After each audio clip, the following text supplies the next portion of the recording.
All right, we got a little project to do. Let's go. Look at this guy.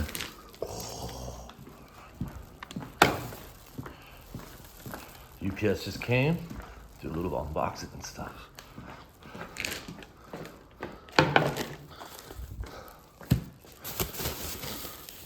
Go over this, and then we'll go through this. All right. All right, so first I'm gonna go over the parts and pieces that this is all about, and then we'll do the unboxing. But what I wanna say is this was a complete that was bought at the punk rock flea market. And it's a Santa Cruz and Stranger Things collab. It's the Salba board. All right, so I'm gonna go over the parts and pieces that this gentleman bought, and then we'll go over why we're here right now. All right, first and foremost, we have the Santa Cruz Stranger Things collab board. This is the Salba graphic, and what it is, it's the Salba tiger that he normally has, but it's a Demogorgon on the bottom instead. Super sick, and it glows in the dark, and it's so sick looking when it glows in the dark. One of the things that I want to do is maybe charge the glow in the dark before the customer gets here. So like when they see it in the dark and see it glowing, that it would really pump them up. All right, next to go with that, we have the slime ball slasher wheels, and these as well glow in the dark. So that's kind of why I want to do that. These ones are the Stranger Things collab. They are 60 millimeter wheels at 78A, so they're pretty soft. But what's dope is he needs it for cruising, for walking his dog and stuff like that. He just wants to kind of pimp it out a little bit, and that's what we're gonna do. All right, and then next is his trucks.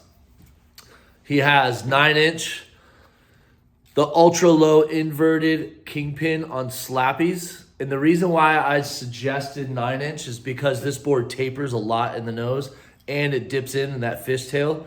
So if you have too big of a truck, it'll stick out way too far in the back end. And if you have too small of a truck, it'll be too deep on the front end. So the 9-inch is really fit perfect. And it's also black, which really highlights the fluorescent colors, and it matches the outline of the artwork itself. He went with his standard reds bearings. We all know how those work. They are really good. If you maintain them, they'll last you forever. And then to add to all of it, we're gonna add a 1/2-inch riser pad, and these riser pads come with nuts and bolts. So it's a perfect mounting hardware, and it's a perfect size riser pad. That way those 60 millimeters won't give him wheel bite and destroy that graphic. Now let me show you why we're doing an unboxing.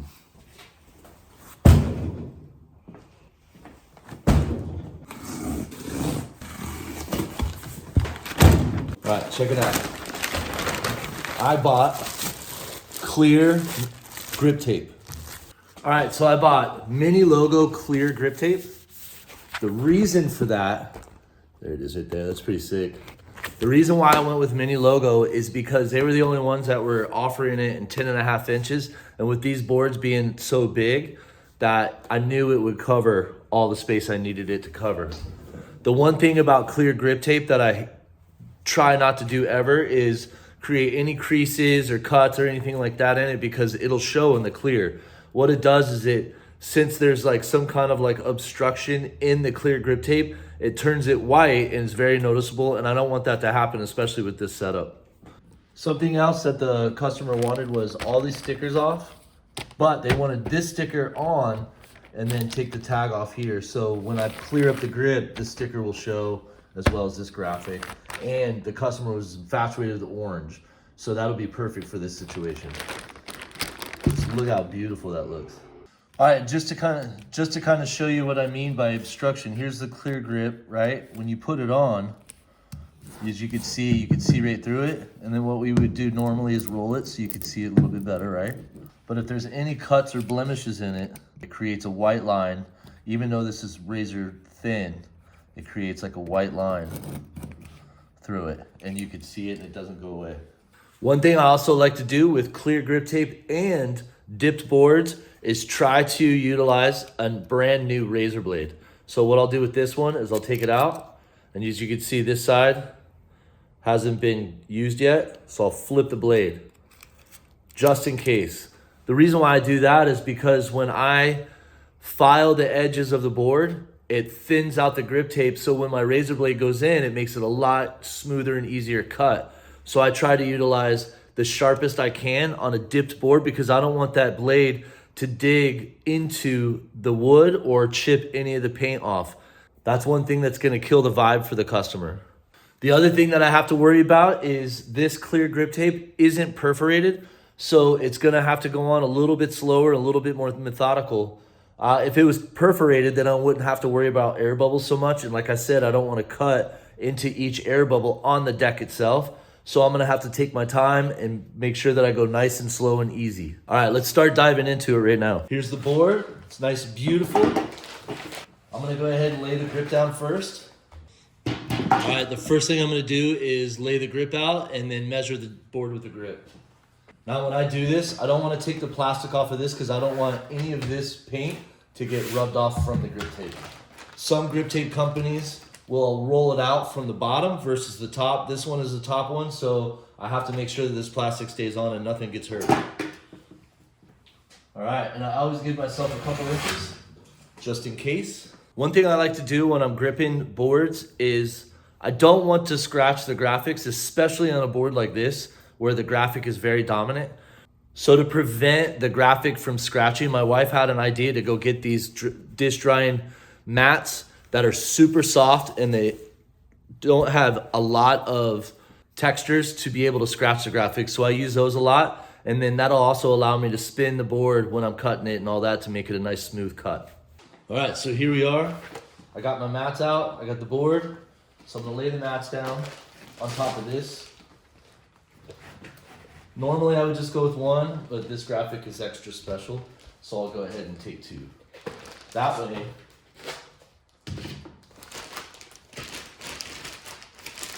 I won't scratch it up twice as bad. Just kidding. All right. So this board also comes in a plastic sleeve on top of the bag that it comes in as well. We're gonna go ahead and keep this because this will show that it's an actual authentic collaboration with Santa Cruz and Stranger Things. We're gonna get rid of any stickers that are on there, except for this one. I'm gonna put it right underneath the serial number here, but this will allow it to authenticate as a Stranger Things Santa Cruz collab. You gotta be very gentle and cautious with this. Now, once the customer comes in, they could do whatever they want with it. They could skate it, they could destroy it, they could do whatever they want. Here is the custom Stranger Things Santa Cruz tag. It's pretty cool. What else is cool is that right here it says Stranger Things Netflix used with permission. So that's another way to authenticate this board and these graphics and everything like that. So here's the sticker. This is the Santa Cruz Stranger Things Demogorgon Sal sticker. So he wants to put this on the board. And like I said, I'm gonna put it right here underneath the serial number. That way you can see the serial number right away.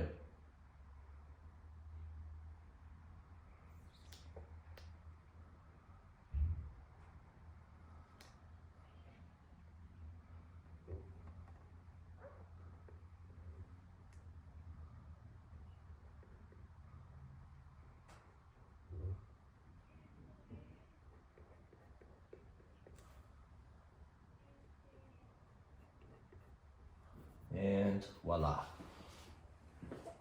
So if you look at it, there's no air bubbles in it. It's nice and clean.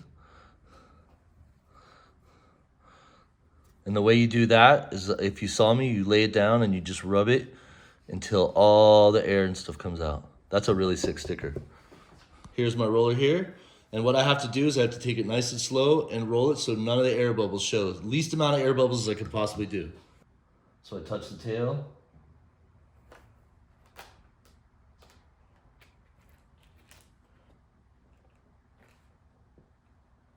All right, she's laid on nice and clean. There's some space in there, so what we'll do is we'll take it and we'll start rolling it. As you can see, it gets brighter better looking.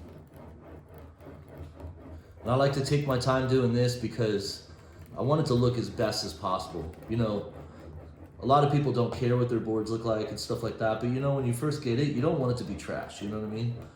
So I want to make sure all the most important parts are showing, and I want to make sure that it's as clean as possible, so when he picks it up, he's the most excited, most hyped. This is a double kicktail board, so there is another bit of kick there, so you have to make sure you get all that out of there. And now you're not going to be able to get every air bubble, every little teeny detailed air bubble out, but you know, that stuff will come out in due time from walking on it, skating on it, and all that stuff. But at least try to get most of it out. Like here's, Santa Cruz is very infamous for having like a winged out concave. So you could see that down the center, the concave starts and it pops up. So you have to make sure that all those little crevices and stuff get worked in. It always takes a little bit longer, but you know what? It is what it is, right? One thing that air bubbles have that the rest of the grip doesn't have, pretty simple, but it has air trapped underneath the grip tape. So normally you could cut like a little slit and then allow the air to leak out and stuff like that. But because it's clear grip tape, we have to be very cautious. So I'm actually gonna put a little hole in it instead of a cut. That way, it doesn't show the cut and it doesn't get into the paint and stuff like that. And I'm gonna do that with this again. So all I do is just go to the side and just poke a little hole into it in the side. There's 3 little air bubbles. There you go.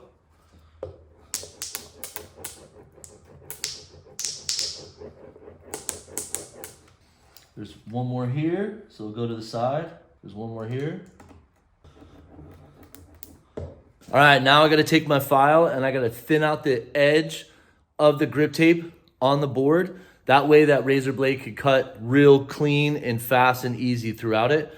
But this is a fully dipped board, so I wanna be very careful about it, and I don't wanna use so many sharp edges here. So what I brought today is my rounded file. It's flat on one side and rounded on the other. And I'll go ahead and use this nice and light across so it makes that line. It may cause a little bit of an issue when I'm cutting as far as how easy it is, but I have to take my time no matter what. So I might as well do the best I can and just be as cautious as possible. Move my knife, move all this stuff. I want to be very careful. I'm lightly touching it, but still creating that line around it.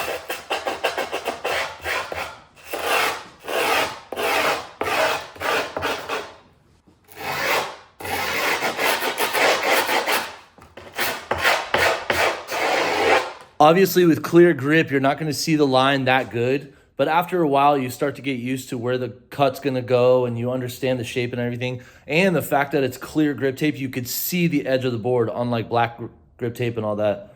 So I feel pretty good about it. We're gonna go ahead and move on and try to cut. A sharp blade with grip tape and with a dipped board, what I like to do is I'll lay it down like this and angle it this way and then cut through.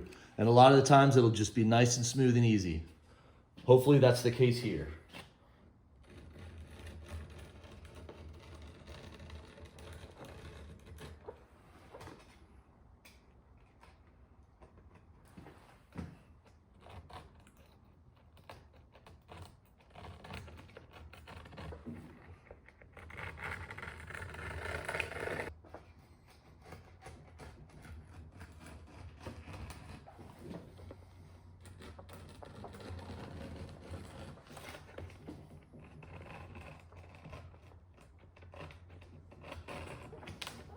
All right,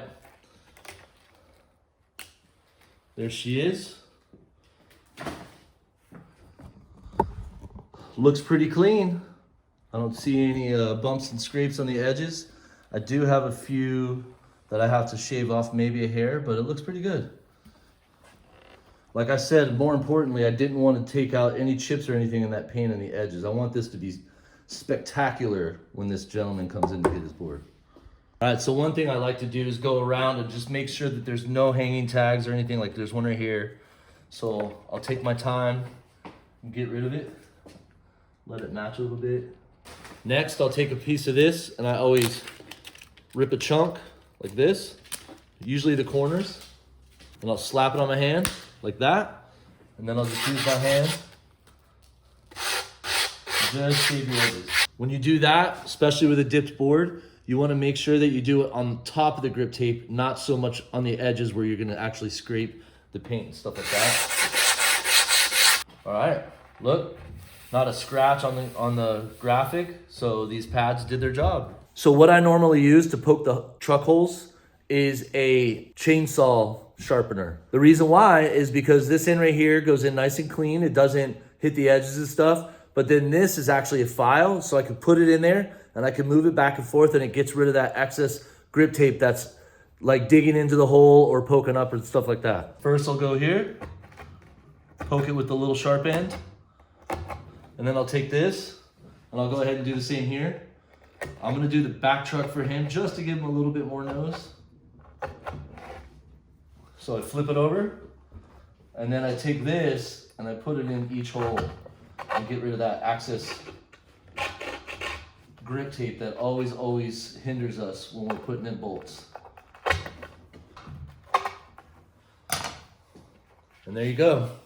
You see how clean that looks? So much better than having that excess grip tape and all that other stuff hanging out around your bolts. All right, the first thing I like to do is prep everything. So first thing I'm gonna do is take these and I'm gonna press them. Cut a little slit. Ooh, these are super soft. Ooh, look at those. Those are sick. This is how grippy soft wheels are as they stick together. And then of course, every set of wheels has to come with a sticker. Go slime balls. All right, now I'm gonna open the reds. And then these come like this. Voila. And then here we go. We're gonna press the bearings. So you put a bearing on. I always put this on the inside. This is where this would be like the drainage area to put your speed cream and all that stuff in. So I always put it on the inside of the wheel because this has a shield on it so it doesn't get as dirty as fast. So I'll put this down, put a wheel on top, and then I'll take another one and I'll put it down. So, and then you press it, and there you go. Nice and clean. You do it 4 times.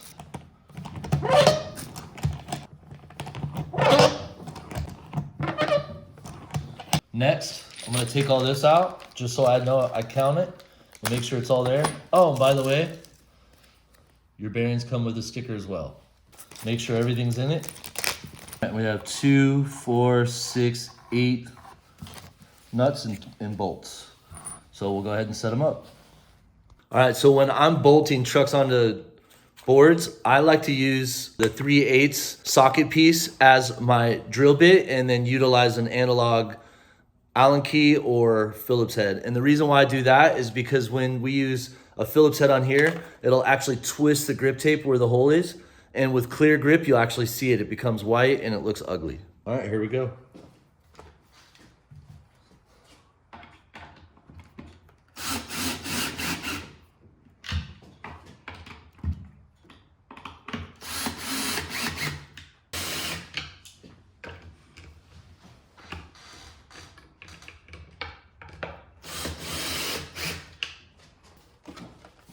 As you can see, it's nice and clean. Looks factory built, baby. All right, next, we're putting on the wheels.